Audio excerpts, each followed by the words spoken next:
You can't say no to everything. Otherwise, you have also to admit, to be consistent, that you are not able to deliver on the fundamental values for which this European Union has been created. So when you ask me what is best to do now, I say, I have no idea, but do something. Mario Draghi's call to the European Parliament is clear. The European Union must act if it wants to stay competitive on the world stage, especially against global powers like the United States and China. And one key stage where this competition takes place is in the development of artificial intelligence, a race for leadership that is happening on both sides of the Atlantic.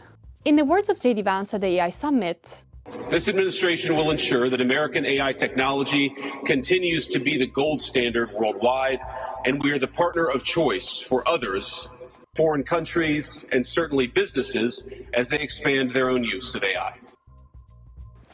Now, this research will explore exactly this, how the EU and the US have used AI regulation as a tool to ensure their respective global competitiveness.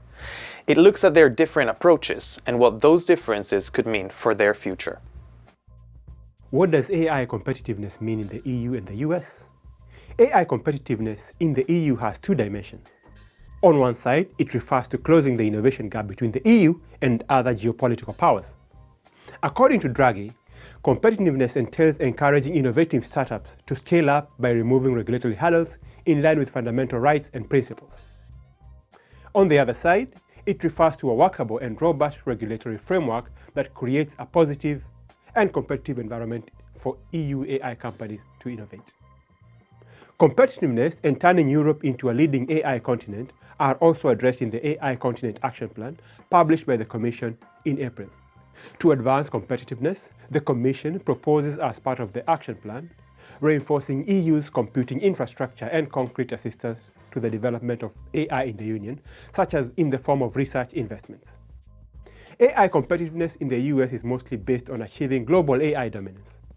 The US aims to remain as the most powerful country in the world in terms of the number and quality of AI opportunities, and also intends to maximize internally the use of American-made AI. The United States of America is the leader in AI, and our administration plans to keep it that way. Before we dive deeper into how the EU and the US regulate artificial intelligence, we need to start with a baseline. What do we mean by regulation? One widely accepted definition comes from legal scholar Julia Black. She describes regulation as a sustained and focused attempt to change the behavior of others in order to solve a collective problem or achieve a specific goal. This involving a mix of rules or norms and mechanisms to enforce them. Now, crucially, regulation is not just limited to pure legal methods, but it also encompasses non-legal ones, such as industry standards, policies, or, in our case, an action plan. The regulation of AI in the United States takes a different form at the federal and state level. At the federal level, the US regulation of AI took a shift on January 23, 2025, when President Trump signed a new executive order called Removing Barriers to American Leadership in Artificial Intelligence. The order replaces former President Biden's executive order of 2023 titled Safe, Secure, and Trustworthy Development and Use of Artificial Intelligence, which enforces the existing consumer protection laws to include safeguards against fraud, discrimination, and other harms from AI. With the new executive order, the Trump administration focuses on eliminating what is described as ideological bias and engineered social agendas from AI systems. To do that, the order asks relevant federal agencies to immediately revise all actions taken pursuant to Biden's executive order and suspend, revise, or rescind any measure inconsistent with the aim of enhancing America's global AI dominance. In this sense, the National Institute of Standards and Technology responded by instructing scientists who partner with the U.S. Artificial Intelligence Safety Institute to remove all references to AI safety, responsible AI, and AI fairness from their objectives, loosening the rules on building artificial intelligence, arguing it is the only way to maintain a U.S. edge and compete with China. To understand the practical direction that federal regulation is taking, the White House has advanced 2 memos which provide federal agencies with guidance on the use and purchase of AI. Released on April 3, 2025, the memos replace guidance adopted by the Biden administration, but maintain some of the same structures. The first memorandum is directed to the heads of all executive branch departments and agencies, which states that agencies are to focus on 3 priorities when accelerating the federal use of AI: innovation, governance, and public trust, aligning with the executive order from the first Trump administration, which was published in 2020. The second memorandum is regarding the efficient acquisition of AI for the federal government. As well as the previous directive from the Biden administration on purchasing of AI technology, it continues to focus on the benefits of competitive AI marketplace, keeping track of AI performance and managing risks, but adds new provisions on maximizing the use of American-made AI. Stakeholders were encouraged to submit comments before March 15, 2025, on what direction the U.S. policy on AI should take. Many associations, like the Federation of American Scientists, the Center for AI and Digital Policy, and the Open Markets Institute responded to this call for submission, as well as tech giants like Google, OpenAI, and Anthropic. We've analyzed some of those plans and looked at how a possible US AI action plan would look like. The submissions by these tech companies advocate mainly for a light-touch pro-innovation governance and ask for simplification, bureaucracy cuts, and more lenient laws to give access to copyrighted materials to train algorithms and provide a democratic counterweight to AI developed by authoritarian and undemocratic regimes, such as China. OpenAI, for example, asks for relief from the 781 and counting AI bills already introduced in 2025 at state level, especially for companies that help the government with learnings and access. This patchwork of regulations might risk bogging down innovation and, in the case of AI, undermining America's leadership position, much like what the EU is trying to avoid by having harmonized rules across the European continent. At the same time, the Media Alliance and academia called for measures that support smaller tech companies to avoid a market dominated by a few large AI providers. Some big tech companies propose additional gigawatts of power dedicated to the AI industry, cautioning that if the United States fails to supply reliable, low-cost energy, domestic AI developers might relocate to authoritarian countries, therefore exposing US intellectual property.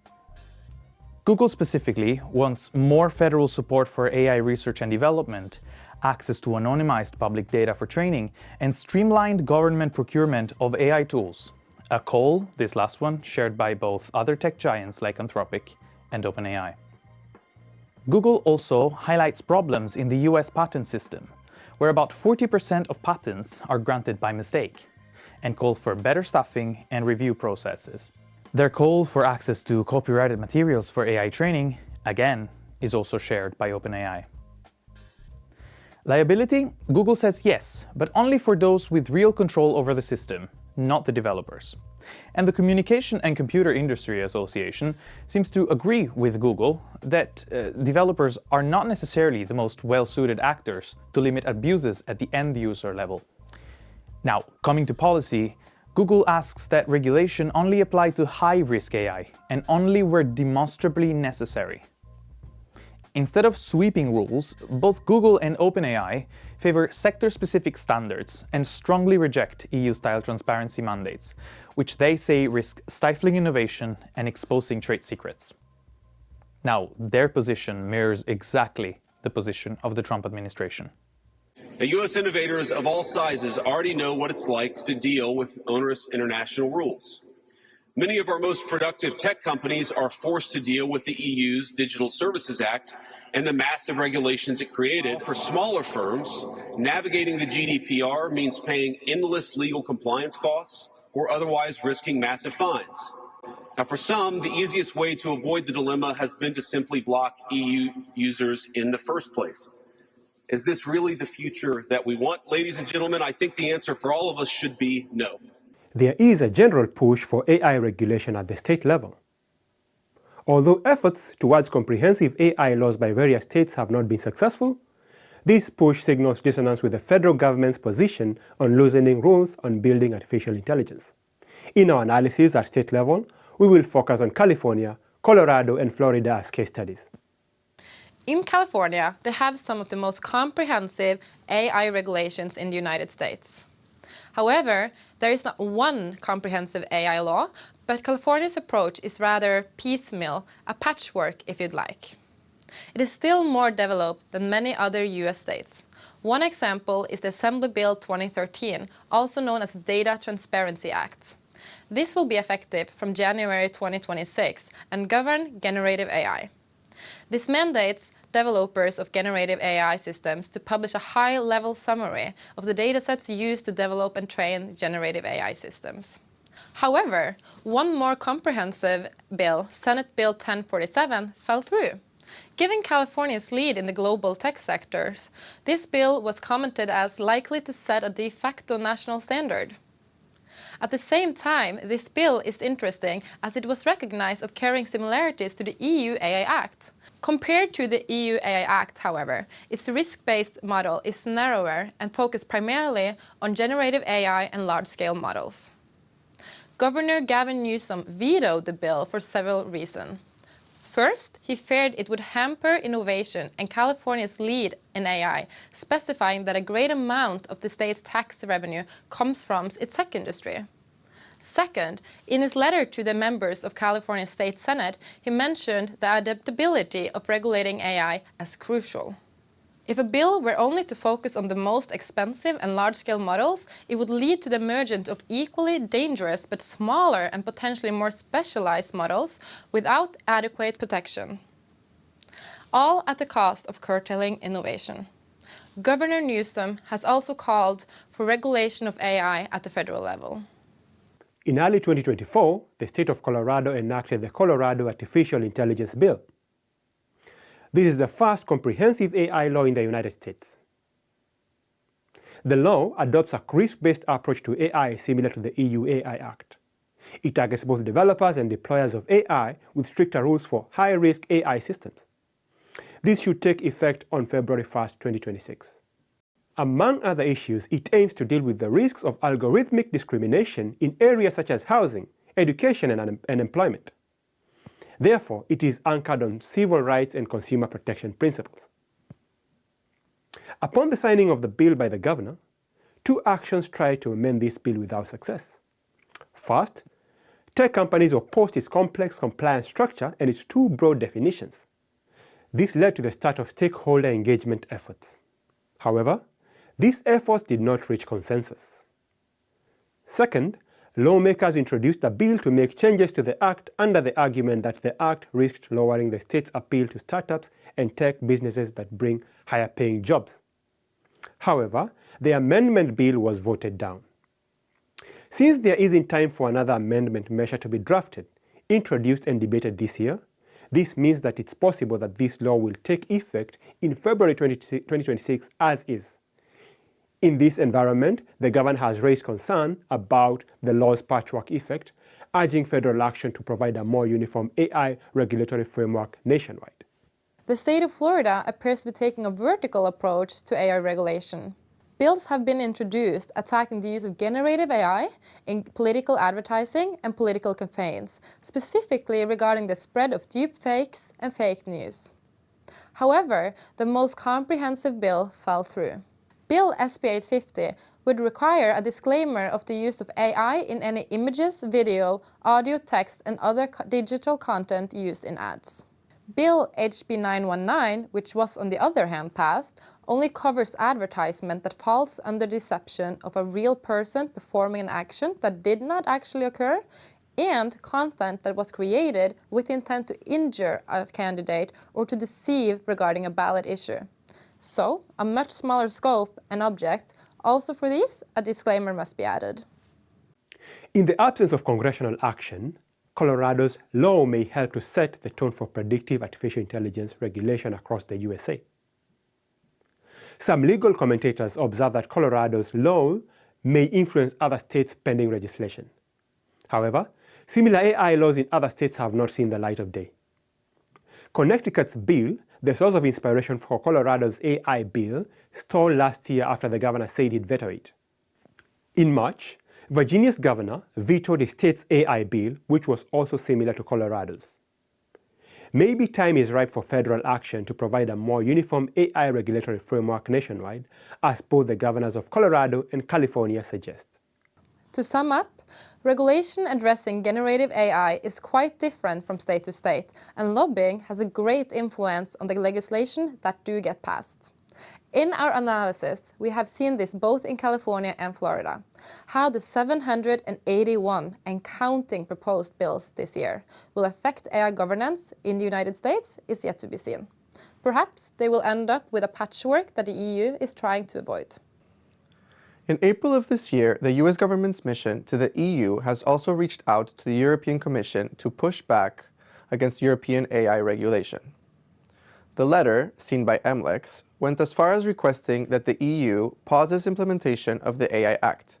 This, in the words of the US government, will give space for the legislation to be reconsidered as a whole as part of the simplification process, both in light of the new developments in AI technology and to ensure that the AI Act does not hinder innovation and adoption as they believe it currently does. Trump and the EU are increasingly clashing over their digital market policies, and President Trump has stated that the EU regulations have been directly targeting US companies. The House Judiciary Committee Chairman, Jim Jordan, has apparently sent a series of letters to EU leaders asking them to respond to his concerns that their policies were restricting Americans' free speech rights. When talking about the regulation of AI in the EU, the core reference point is the Artificial Intelligence Act, adopted in 2024.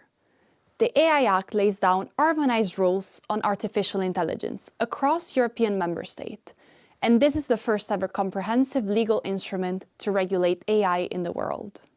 The idea is that by establishing uniform rules governing the development, deployment, and use of artificial intelligence, the Act will promote what is often referred to as trustworthy AI consistently across the continent. The AI Act entails a top-down risk regulation strategy that delineates distinct levels of accountability and differentiated obligations based on the type of risk that is assigned to the AI system. All AI systems in the EU are divided into those that create unacceptable risks, which should be therefore prohibited, high-risk AI systems, which are subject to strict legal requirements, lower-risk AI systems, which are only subject to transparency and information obligations, and AI systems with minimal risk, which are not subject to any specific regulation. General-purpose AI models, also referred to as GPAI, are also subject to regulation under the AI Act. GPAI models are defined in Article 363 as AI models that display significant generality, that are capable of competently performing a wide range of tasks, and that can be integrated into a variety of downstream systems of applications. Under Chapter 5 of the AI Act, providers of these models must comply with several additional obligations. For example, they have to maintain technical documentation, ensuring transparency for the system developers, and publish summaries of training data. A particular category of GPAI models are those that come with systemic risks, defined by the AI Act as risks specific to the high-impact capabilities of general-purpose AI models. Systemic risks can have a significant impact on the union market due to their reach or their actual or potential negative effect on public health, safety, public security, fundamental rights, or the society as a whole, which can be propagated at scale across the value chain. The Commission recognizes that the success of the AI Act is strictly connected to rules that are workable in practice and to successful implementation. In the EU context, simplifying legislation means applying the principles of necessity and proportionality. According to the EU's own glossary, this includes a process of codifying, consolidating, repealing obsolete rules, and reducing regulatory burdens, especially for SMEs. And now also, when we want to boost investments to AI, we have to make sure that we are doing, we have environment that is faster and simpler than European Union is nowadays, and that's why we are currently going through all our digital rules. We are going through so-called digital fitness check, and after that we will follow also later on the autumn with the simplification package, where we will look at how we can reduce red tape and bureaucracy from our industries and from our SMEs, and also how we can simplify the processes. The AI Continent Action Plan sets up different mechanisms to ensure this in practice, among which An AI service desk that would act as a central information hub where stakeholders can ask for help and receive straightforward and free access to information and guidance on the AI Act. AI sandboxes where developers can safely test new technologies. And it also sets up an AI pact, which encourages and supports stakeholders who sign it to share experiences and knowledge in planning the implementation of AI Act measures. The Continent Plan also promotes the Commission's adoption of delegated acts, guidelines, and steering co-regulatory instruments like the development of standards in support of the AI Act and the Code of Practice on General-Purpose AI. It also leaves the possibility open of identifying any further measures to assist in implementation of the AI Act. Clarity is key to innovation. Facilitating compliance with the AI Act rulebook is on the Commission's agenda, and it will continue to provide guidance on the AI Act both through secondary EU legislation, but also through co-regulatory instruments such as the Code of Practice on General-Purpose AI. The development of the Code of Practice on General-Purpose AI is also an important manifestation of the view of industry, civil society, and experts on how AI compliance should look like for general-purpose AI models. The purpose of the Code of Practice is to detail the practical rules for GPAI model providers. It also represents a central tool in relation to the AI Act. While it's not legally binding, compliance with the code will grant a presumption of conformity with the Act under Article 53 and 55. So, it could have great influence on how the Act provision will be applied in practice. The GPAI Code of Practice is being developed through an alternative drafting process based on Article 56 of the AI Act. Now, this process was set to be completed by April 2025. To get the code started, a multi-stakeholder consultation ran from July to September 2024 to gather feedback from industry, civil society, but also of academic experts. Stakeholders are also key players in the Code of Practice plenary, where the document is actively being developed. Scholars, however, have criticized the result of this process because it lacks structured rules, transparency, and democratic safeguards. But where are we now on the Code of Practice timeline? The third draft was released on March 11, 2025, and industry stakeholders, civil society, and EU lawmakers are clashing on how its rules should look like in practice. 15 trade associations argue that the code is still insufficient because, they say, it needs critical improvements, further streamlining, and more simplification. The third draft of the code, they say, still focuses on heavy and complicated requirements which are at odds with the agenda of regulatory simplification. It is adding yet another level of complexity in the implementation of the AI Act and hindering the potential for AI growth in Europe. Another main concern is on the scope of systemic risks obligations, as systemic risk measures related to fundamental rights and democracy were made voluntary with the third code draft. The EU lawmakers who negotiated the AI Act have sent a letter to the Commission arguing that moving the risks related to fundamental rights and democracy into a category for potential consideration was never the intention of the AI Act. The letter has been seen by MLEX and is reported to mention that it is dangerous, undemocratic, and creates legal uncertainty to fully reinterpret and narrow down a legal text that colleges later agreed on through a code of practice. This is particularly problematic, as the Code of Practice will only be adopted by the Commission if it does not amend or supplement the AI Act.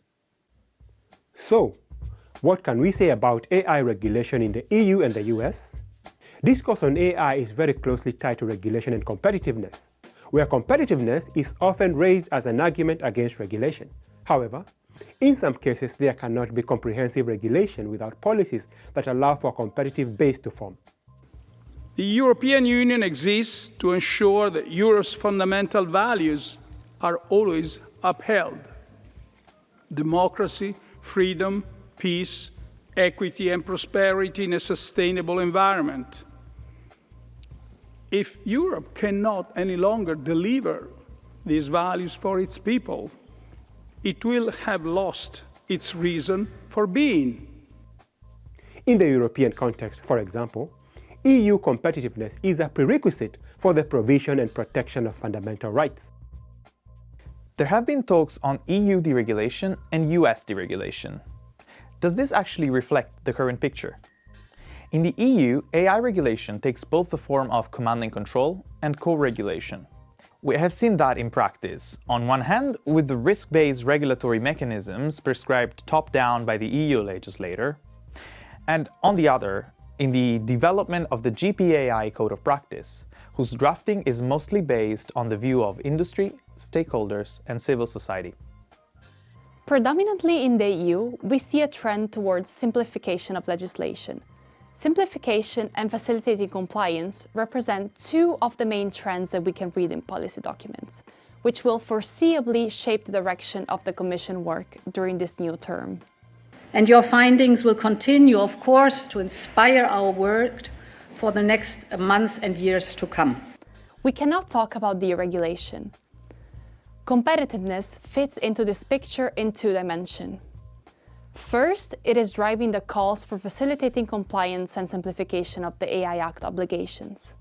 Second, as we said, remaining competitive supports the aim of the Union of fostering the protection of fundamental rights. In the US, the approach to AI regulation is functional to gaining geopolitical dominance. The executive order recognizes that if laws are in place that could hinder the global dominance of the US in the AI field, these should be revised, rescinded, or suspended. This encompasses both deregulation, understood as the striking down of laws, and simplification in the European sense. Scholarly comments to Trump's calls for deregulation in its previous terms, however, show that deregulation has looked more like simplification compared to the striking down of laws. For example, the US governments will probably move towards a readaptation of the existing laws on copyrights, patents, and privacy to allow access to data for AI training, as proposed by OpenAI and Google. However, we see a dissonance between the US federal and state level. At state level, governors are proposing AI regulation and discussing bills in the states' congresses. While for now, only Colorado might actually have a comprehensive regulation in 2026, there's countless proposals. Moreover, governors are calling for the federal government to enact a comprehensive AI regulation.